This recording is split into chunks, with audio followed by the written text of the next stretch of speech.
Hi hello welcome back to our channel tasty once. ఇవాల్టి special recipe చిన్న చేపల fry అండి.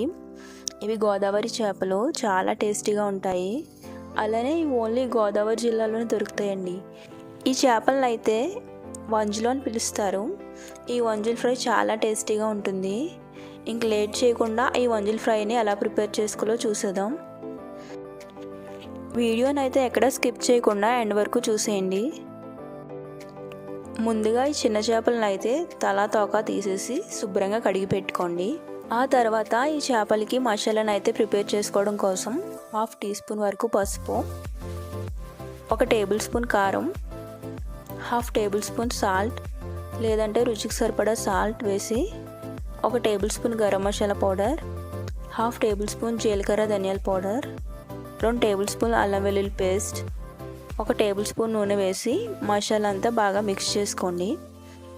ఇప్పుడు ఈ చేపలకి 2 వైపులా మసాలా అంతా బాగా పట్టించి 1 గంట పాటు ఫ్రిడ్జ్లో మ్యారినేట్ చేసుకోండి. ఇప్పుడు మ్యారినేట్ చేసిన తర్వాత స్టవ్ మీద ప్యాన్ పెట్టుకుని 5 టేబుల్ స్పూన్స్ ఆయిల్ వేసి ఆయిల్ హీట్ అయిన తర్వాత 4 కరివేపాకు రెమ్మలు వేసి గంట పాటు ఫ్రిడ్జ్లో మ్యారినేట్ చేసుకున్నటువంటి చేపలను అయితే ఒక్కొక్కటిగా నూనెలో వేసి వేయించండి. ఇప్పుడు ఈ కరివేపాకు ఫ్లేవర్ అంతా చేపలకి బాగా పడుతుంది. అప్పుడు మంచి ఫ్లేవర్ అనేది వస్తుందండి. ఇప్పుడు ఈ చేపల్ని 5 నిమిషాల పాటు హై ఫ్లేమ్లోనే పెట్టి అలానే ఉంచేయండి. అప్పుడే చేపకు ఉన్న మసాలా ఊడిపోకుండా ఉంటుంది.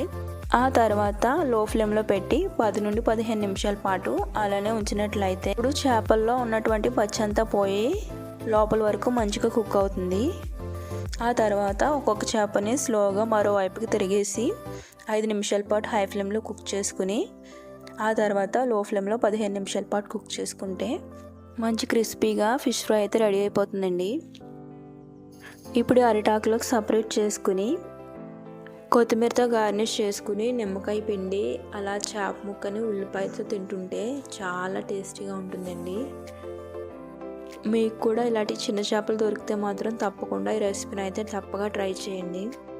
అలానే వీడియోని లైక్ అండ్ షేర్ చేసి మరిన్ని మంచి మంచి రెసిపీస్ కోసం ఛానల్ అయితే సబ్స్క్రైబ్ చేసుకోండి. Thank you for watching.